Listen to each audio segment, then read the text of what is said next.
हॉलमध्ये जानकी सगळ्यांना बडीशोप देत असते. तेवढ्यामध्ये तिकडून सौमित्रा आणि अवंतिका येतात. अवंतिका म्हणते, वहिनी जरा इकडे या ना, माझ्या समोर उभे राहा. आणि जानकी म्हणते, का ग, काय झालं? अवंतिका जानकीच्या समोर उभी राहते आणि तिच्या पाया पडते. हे पाहून नाना खुर्चीत बसलेले असतात ते सुद्धा उभे राहतात आणि सगळेच बसलेले उभे राहतात. जानकी म्हणते, अवंतिका हे काय करतेस? पाया का पडतेस तू माझ्या?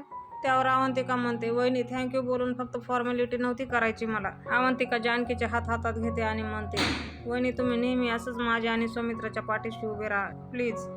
त्यावर जानकी म्हणते, अगं मी नेहमी तुम्हा दोघांच्या पाठीशी उभी आहे.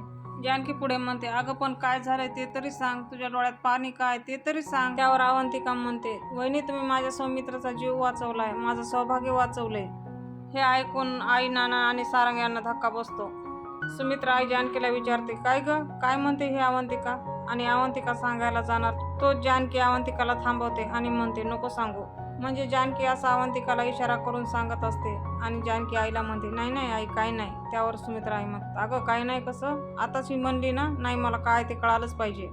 आई सौमित्राला विचारतात, तू तरी सांग ना. आणि त्यावर सौमित्र पुढे येतो आणि सगळा प्रकार झालेला सांगतो. तो म्हणतो, मी पोलीस स्टेशनला निघालो होतो, पण मास्कमॅनच्या माणसांनी काही मला अडवलं आणि बेशुद्ध करून एका ठिकाणी नेऊन डांबून ठेवलं. मी बेशुद्ध अवस्थेमध्ये होतो. त्या लोकांनी मला मास्कमॅनचे कपडे घातले, हातामध्ये बंदूक दिली आणि ऋषिकेश दादाला वाटलं मीच मास्कमॅन आहे, तो माझ्यावर गोळी झाडणार. पण जानकी वहिनीने माझ्या पायातले शूज ओळखले आणि दादाला गोळी झाडण्यापासून थांबवले. अशा प्रकारे जानकी वहिनीने माझा जीव वाचवला, नाही तर आज मी मेलो असतो, असं सौमित्र सांगतो. त्यावर जानकी म्हणते, भाऊजी प्लीज असं अभद्र नका बोलू. आणि सौमित्र म्हणतो, वहिनी खरं तेच सांगतो, तुझ्यामुळे माझा जीव वाचला, नाही तर त्या ऐश्वर्याच्या प्लॅन प्रमाणे ऋषिकेश दादा संकटात आला असता. आणि इकडे ऐश्वर्याला त्या म्हातारीचा कॉल येतो. म्हातारी ऐश्वर्याला म्हणते, पेपर मिळाले का तुला? त्यावर ऐश्वर्या म्हणते, तुम्ही काय माझ्या जखमीवर मीठ चोळायला फोन केला? म्हातारी म्हणते, असं काय बोलतेस तू? त्यावर ऐश्वर्या म्हणते, असं काय बोलतेस म्हणजे? ऐश्वर्या पुढे म्हणते, तो मास्कमॅन प्रॉपर्टीचे पेपर घेऊन पळाला. म्हातारी आ करून ऐकत असते. म्हातारी म्हणते, अगं काय सांगतेस, ते खरे पेपर होते. त्यावर ऐश्वर्या म्हणते, हो मग ते काय खोटे पेपर असणार आहेत का? ऐश्वर्या म्हणते, आजी अहो वाट लागली आहे माझी. त्यावर म्हातारी म्हणते, तुझ्या बोलण्याच्या नादात येऊन मी काय करून बसले. परत म्हातारी म्हणते, ऐश्वर्या अगं मी ते खरे पेपर दिले होते आणि तो मास्कमॅन येऊन पेपर घेऊन पळून गेला. आता या घराचं काय होणार? त्यावर ऐश्वर्या म्हणते, एक मिनिट काय बोलताय तुम्ही आजी? इथे मी काय बोलते, तुम्ही काय बोलताय? ऐश्वर्या पुढे म्हणते, तुम्ही असं म्हणताय ना, माझ्या बोलण्यात येऊन तुम्ही हे सगळं केलंय. तिकडून म्हातारी मान हलवते आणि ऐश्वर्या पुढे म्हणते, ठीक आहे मग बघा तुम्ही तुमचं काय करायचं ते, असं म्हणते आणि फोन कट करते. म्हातारी फोन ठेवल्यावर स्वतःशीच म्हणते, मला ऐश्वर्या म्हणाली होती ते पेपर मिळाल्यावर मी तुला घराच्या बाहेर काढणार नाही. हे भलतंच होऊन बसलंय. पेपर घेऊन गेलेला मास्कमॅन नेमका असणार कोण आहे? म्हातारीला आलंय आता खूप टेन्शन. ती म्हणते, आता काय होणार आहे? आता सगळे घराच्या बाहेर होणार का? मी काय करू आता? म्हातारी आता एक निर्णय घेते. ती म्हणते, जे झालंय ते आता कोणाला सांगायला नको, नाहीतर सगळेजण मला वेटीला धरतील. मला मूग गिळून गप्पच बसलं पाहिजे, असा ती स्वतःशीच निर्णय घेते. हाताची घडी, तोंडावर बोट. आणि इकडे हॉलमध्ये सुमित्रा आई म्हणतात, अरे बापरे एवढं सगळं झालं? ऐश्वर्या इतक्या उलट्या काळजाची असताना असं वाटलं नव्हतं रे. आई सौमित्राला पुढे म्हणते, सौमित्र तू काही कर, तिला जास्तीत जास्त कशी शिक्षा होईल ना तिचा बंदोबस्त कर. त्यावर सौमित्र म्हणतो, हो आई. सौमित्र लताबाईला म्हणतो, लता काकू यापुढे मला तुमची मदत लागेल. आणि त्यावर लताबाई म्हणतात, तू म्हणशील ते करेल मी. सौमित्र लताबाईला म्हणतो, ऐश्वर्याने तुम्हाला किती त्रास दिला, कुठं डांबून ठेवलं, कसं कसं केलं, हे सगळं तुम्हाला उद्या कोर्टात सांगायचंय. लताबाई म्हणतात, तू काही काळजी करू नकोस, मी न घाबरता सगळं बोलेन. तिने तुम्हाला मला जो काही त्रास दिलाय ना तो परतफेड करण्याची संधी आहे ही, ती मी अशीच नाही सोडणार. आणि इकडे धर्माधिकारी, वकील आणि तो सयाजी दोघं जण बसलेले असतात. धर्माधिकारी म्हणतो, आता ही केस तितकीच गूढ आणि कॉम्प्लिकेटेड झालेली आहे. तुम्हाला वाटतं ही केस मी पुढे लढावी तर माझी फी वाढेल. त्यावर सयाजीराव म्हणतात, देव की बसा. सयाजीराव पुढे म्हणतात, वाटेल तितका पैसा खर्च करेल, पण काही बी जर झालं तर माझी पोरगी या केसमधनं सुटली पाहिजे. धर्माधिकारी वकील पुढे म्हणतात, खरं तर त्यांच्याकडे एक मोठा पुरावा आहे. आणि ऐश्वर्याला म्हणतात, जे काही झालंय ते सगळं तुम्ही मला सांगा, काही लपवायचं नाही. आणि त्यावर सयाजीराव म्हणतात, खरंय त्यांचं, तू सगळं सांगून टाक, वकिलापासून आणि डॉक्टरापासून काही लपवू नये. सयाजीराव पुढे म्हणतात, खऱ्याचं खोटं आणि खोट्याचं खरं ते करतीलच, पण आतापर्यंत जे काय घडलंय ते खरं खरं त्यांना सांग. आणि ऐश्वर्या धर्माधिकारीला सांगू लागते, जानकीची साडी नेसून तिने कसं लताबाईला पाण्यात ढकललं, घराच्या समोर आलेली लताबाई तिला तिच्या माणसांना सांगून कसं किडनॅप केलं. ऐश्वर्या पुढे म्हणते, मी माझ्या माणसाला तिला मारायला सांगितलं, मेल्याच्या नंतर तिची बॉडी पाण्यामध्ये टाकून द्यायला सांगितले, उद्या सकाळी ती बॉडी सापडावी याची व्यवस्था केली. आणि हे पाहून मला धक्का बसला की लताबाई त्या मास्कमॅन जवळ होती. त्यावर धर्माधिकारी म्हणतो, ऐसी मला आता त्या लताबाईबद्दल सांगा, म्हणजे त्यांचा बॅकग्राऊंड. ऐश्वर्या सांगते, ही जी लताबाई आहे ती फिल्म इंडस्ट्रीमध्ये छोटं मोठं काम करते. मी ऐश्वर्याची आई, खोटी आई बनून तिला घेऊन आले. पार्वती केसबद्दल मी जे तिला सांगेल ते सगळं तिनं केलं. सगळं काही माझ्या प्लॅनिंगनुसार माझ्या मनाप्रमाणे चाललं होतं. पण एका दिवशी त्या लताबाईला जानकीकडील एक फोटो सापडला आणि त्या दिवशी तिला कळालं की जानकीच तिची खरी मुलगी आहे. त्या दोघी मायलेकी मंदिरामध्ये भेटल्या. जानकीच्या प्रसादामध्ये मी गुंगीचं औषध टाकून लताबाईला तिथून किडनॅप केलं. धर्माधिकारी ऐश्वर्याला विचारतो, म्हणजे ती बाई पैशासाठी तुमच्याकडे आली होती? त्यावर ऐश्वर्या म्हणते, हो. धर्माधिकारी म्हणतो, गुड. त्या लताबाईची कोर्टात मी कशी विकेट पाडतो ते. घाबरू नका, त्या लताबाईची कोंडी केल्याशिवाय गप्प बसणार नाही हा धर्माधिकारी. माया रूममध्ये चक्रा मारत असते आणि तिथून जानकी येते. मायाला विचारते, काय ग, तुला कसला त्रास तर होत नाहीये ना? त्यावर माया म्हणते, नाही नाही ताई, असं का बोलताय तुम्ही? जानकी म्हणते, जेवण आणलंय तुझ्यासाठी, बस बरं. जानकी मायाचा हात धरून तिला खाली बसवते. जानकी विचारते, तुझं तुझ्या घरच्यांशी बोलणं झालं का? त्यावर माया म्हणते, हो. आणि मास्कमॅन त्यांच्या खिडकीपासून सगळं त्यांचं बोलणं ऐकत असतो. माया म्हणते, हो. माझा आवाज ऐकून खूप खुश झाले ते. उद्या तुमची कोर्टामध्ये केस आहे ना, माझ्या साक्षीचा काय उपयोग झाला म्हणून थांबले मी. आणि त्यावर जानकी म्हणते, खरंच खूप धन्यवाद तुझे. जानकी म्हणते, अजून तुझं दुसऱ्या गोष्टीसाठी खूप खूप आभार. आणि त्यावर माया म्हणते, आता काय केलं? तर जानकी म्हणते, तू माझ्या आईची काळजी घेतलीस, माझ्या आईची साथ दिलीस, तू माझ्या आईसाठी इतकं काही केलंयस ना, ते मी कधीच नाही विसरणार. आणि त्यावर माया म्हणते, अहो ताई, त्या सुद्धा मला माझ्या आईसारख्याच आहेत. जानकी विचारते, पण तुला कळलं का ग, त्या मास्कमॅनने तुला का किडनॅप केलं होतं? हे ऐकताच मास्कमॅन खिडकीतून आता बंदूक मायावर रोखतो. माया पुढे म्हणते, नाही ना, माझ्या अजूनही लक्षात येत नाही, पण जो मास्कमॅनच्या वेशात होता ना, तो रवीच होता.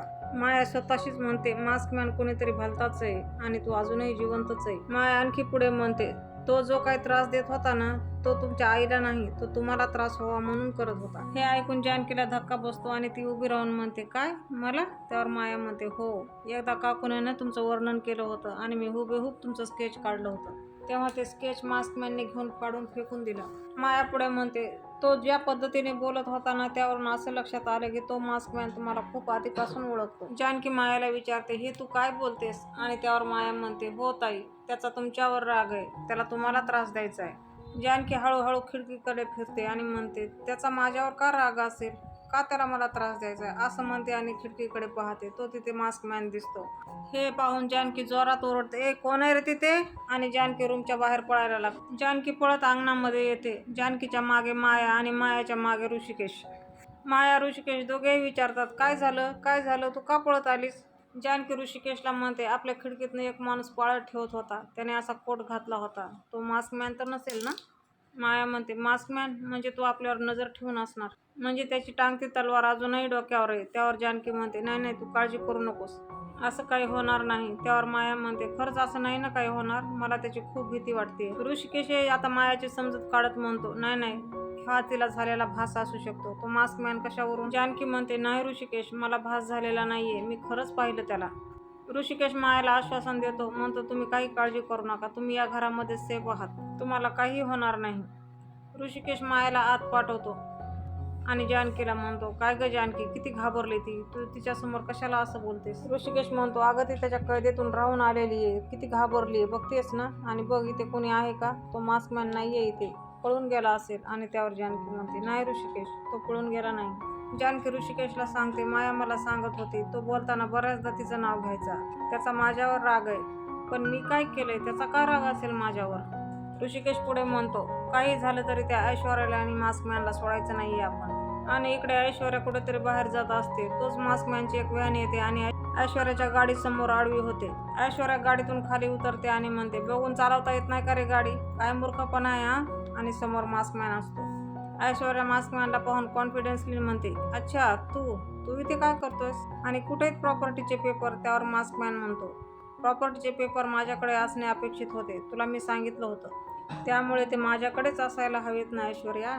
ऐश्वर्या म्हणते, हो, तू ते प्रॉपर्टीचे पेपर घेऊन तिच्या आईला तिच्याकडे सोपवलंस आणि मला अडकवलंस. मास्कमॅन म्हणतो, तुला अडकवणं, तुझी सुटका करणं यात मला रस नाहीये. ऐश्वर्या म्हणते, तुझी ही नाटकं आहेत ना, ती बंद कर, लता तुझ्या ताब्यात आहे, हे तू मला सांगितलं नाहीस, माझ्याकडून प्रॉपर्टीचे पेपर घेतलेस, मला फसवलंस, मला खोटं बोललास, मला काहीच सांगितलं नाहीस, मग आता का आलास माझ्याशी बोलायला? त्यावर मास्कमॅन म्हणतो, तुला पैसे द्यायला, असं म्हणतो आणि गाडीची डिक्की वर करून त्यातून पैशाने भरलेल्या 2 बॅगा बाहेर काढतो. मास्कमॅन तिच्याकडे बॅगा देत म्हणतो, 10 करोड आहेत. त्यावर ऐश्वर्या म्हणते, काय 10 करोड? खरे पैसे आहेत ना हे? का ह्यात पण काय लबाडीगिरी करतोयस? मास्कमॅन म्हणतो, लबाडीच करायची असती तर मी स्वतःहून पैसे घेऊन तुझ्याकडे का आला असतो? ऐश्वर्या त्याला विचारते, तू हे सगळं कशासाठी करतोयस? त्यावर मास्कमॅन म्हणतो, तुझी गरज पैसा आहे ना, मग तू त्यावर फोकस कर. कळलं ना? हा ॲडव्हान्स आहे आणि बाकीचे पैसे तुला प्रॉपर्टी डील झाल्यावर मिळतील. ऐश्वर्या त्याला परत एक प्रश्न विचारते. ती म्हणते, नक्की तू कोणाच्या बाजूनेस? आणि इथं खूप मजेशीर उत्तर देतो तो आणि तो काय म्हणतो, ना मी तुझ्या बाजूने ना त्यांच्या बाजूने, मी माझ्या स्वतःच्या बाजूने. असं म्हणून तो मास्कमॅन तिथून निघून जातो. ऐश्वर्या बॅग उघडून त्यातले पैसे काढून पाहते. इकडे आशीर्वाद बंगल्यामध्ये अस्वस्थ होऊन सारंग चक्रा मारत असतो आणि तिकडून सौमित्र येतो. त्याला विचारतो, काय रे, काय झालं, तू असे चक्रा का मारतोयस? कसलं टेन्शन आलंय का तुला? आणि त्यावर सारंग म्हणतो, नाही टेन्शन नाही. अरे ती मुलगी नाही का आली आपल्या घरात, तिच्याकडे फोन नव्हता म्हणून तिने माझा मोबाईल घेतला. कालपासून माझा फोन तिच्याचकडे. मला कोणाचा फोन आला असेल हे मला काहीच माहिती नाही आहे रे. आणि त्यावर सौमित्र म्हणतो, तू मागितला नाहीस तिच्याकडे? आणि सारंग म्हणतो, कसा मागणार? इतके दिवस अडकून होती ना ती मुलगी. म्हणलं तिला घरच्यांशी बोलायचं असेल, आई वडिलांशी बोलायचं असेल म्हणून म्हणलं राहू दे. सारंग पुढे म्हणतो, तिने फोन माझ्याकडून घेतला, मग तिने परत आणून द्यायला पाहिजे होता की नाही? सौमित्र म्हणतो, बरोबर आहे, जरा गोंधळून गेली म्हणून विसरली असेल तू. मग सौमित्र म्हणतो, फोन सारख्या गोष्टीचं टेन्शन घेत बसलाय, माग तिच्याकडे, देईल ती. आणि तिथून माया येते. माया म्हणते, फोनसाठी आता टेन्शन घ्यायची गरज नाहीये, हे घ्या तुमचा फोन. त्यावर सारंग बघतो, अरे बापरे, तुम्ही ऐकलं का आमचं बोलणं? नाही, मला एवढ्या लवकर हवा नव्हता फोन. नाही, तुम्हाला घरच्यांशी बोलायचं असेल तर राहू दे, तुमच्याकडे राहू द्या थोड्या वेळ. त्यावर माया म्हणते, नाही, माझ्याकडे आहे फोन, मी मार्केटहून जाऊन फोन आणि सिम आणलाय. त्यावर सारंग म्हणतो, गंमत आहे हो तुमची, मला सांगायचं ना, मी गेला असतो. त्यावर माया म्हणते, नाही, इट्स ओके, थँक्यू. तिला सारंगचं नाव माहिती नसतं म्हणून ते विचार करते. आणि सारंग थोडं थांबून म्हणतो, सारंग. माया थँक्यू सारंग म्हणून जाते आणि दोघांची नजर सौमित्र पाहत असतो आणि माया तिथून निघून जाते. सारंगच्या मनात आता लाडू फुटलेत बरं का मैत्रिणींनो. आणि सारंग म्हणतो, मनाने चांगली आहे मुलगी हा. आणि सौमित्र पण त्या दिशेने पाहतो आणि त्याला विचारतो, काय म्हणालास? आणि सारंग म्हणतो, मनाने चांगली आहे म्हणलं मुलगी. सारंग सौमित्रला म्हणतो, काय दादा? आणि त्यावर सौमित्र म्हणतो, मी कुठे काय बोललोय? सारंग जरा लाजतच त्याला बोलत असतो आणि म्हणतो, तुझा विश्वास नाहीये का माझ्यावर? सौमित्र म्हणतो, माझा विश्वास आहे ना. आता थोड्या वेळापूर्वी तर तू फोनची कंप्लेंट करत होतास आणि आता अचानक मनानं चांगली आहे म्हणलास म्हणून. सारंग म्हणतो, अरे मला काय वाटलं तुला सांगू का, माझा फोन घेऊन पळून गेली का काय ती मुलगी? पण तसं नाहीये, माझा फोन आणून दिला ना, म्हणून म्हणलं मनानं चांगली आहे मुलगी. सारंग म्हणतो, मस्करी करतोयस माझी, जातो माझं मी कॉल करतो. आणि तो बाहेर जायला निघतो. सौमित्र म्हणतो, तुझी रूम वर आहे ना? आणि तो म्हणतो, नाही, मला बाहेर जाऊन कॉल करायचा. आणि इकडे ऐश्वर्या तिच्या बापाच्या पुढे पैशाची बॅग ठेवते आणि म्हणते, 10 करोड. सयाजीराव म्हणतात, अगं पण तो आहे कोण ज्याने तुला पैसे दिले? त्यावर ऐश्वर्या म्हणते, असेल कोणीही, पण तो माझी एकाच गोष्टीसाठी मदत करतोय, तो म्हणजे जानकीवर त्याचा राग आहे म्हणून. सयाजीराव म्हणतात, अगं पोरी, त्याने तुझी मदत का करतोय? एवढे पैसे का दिलेस? विचारलं नाहीस का तू त्याला? त्यावर ऐश्वर्या म्हणते, विचारलं ना, पण त्याने काही सांगितलं नाही. ऐश्वर्या पुढे म्हणते, मी त्याची मदत करते म्हणून तो मला पैसे देतोय, ॲडव्हान्स पाठवलाय आणि बाकीची रक्कम तो नंतर देणार आहे. सयाजीराव म्हणतात, हे वागणं तुला जरा विचित्र नाही वाटत? त्यावर ऐश्वर्या म्हणते, खूप वाटतं. मी त्याला विचारण्याचा प्रयत्न केला पण तो सांगत काहीच नाही. सयाजीराव काळजीने तिला प्रश्न विचारत असतो आणि ऐश्वर्या म्हणते, मला ना ही मुवमेंट मिस करायची नाही आहे, मला ही मुवमेंट एन्जॉय करायची आहे. ऐश्वर्या पुढे म्हणते, एवढ्या ह्याच्यामध्ये एक तरी गोष्ट माझ्या मनासारखीच झाली आहे. आता कोर्टात पण माझ्या मनासारखंच होणार. दुसऱ्या दिवशी सकाळी सगळे कोर्टात निघालेले असतात. सुमित्रा आई लता काकूला म्हणतात, लताताई, तुम्ही अजिबात काळजी करू नका, यशस्वी होऊनच परत या. अहो, तुम्ही केस नक्की जिंकणार, अजिबात घाबरू नका. त्यावर लताबाई म्हणतात, हो. सुमित्रा आई जानकीला म्हणतात, जानकी, तुझ्यावरचा डाग ना आता कायमचा पुसला जाणार बघ, मला खात्री आहे, तू जिंकून ये, मी तुझं जंगी स्वागत करेल बघ.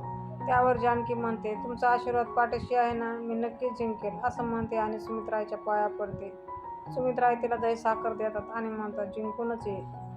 उद्याच्या भागामध्ये आपण पाहणार आहोत, लताबाई कोर्टात सांगतात, मला पाण्यात ढकलून देणारी ही ऐश्वर्याच होती. हे सगळं आपल्याला आजच्या एपिसोडमध्ये कळणार आहे, तेव्हा कोणीही मिस करू नका. असेच नवनवीन आणि फुल अपडेटसाठी आजच आपलं चॅनल सबस्क्राईब करा, बेल आयकॉन प्रेस करायला विसरू नका. व्हिडिओ आवडला असेल तर एखादा लाईक नक्कीच करा.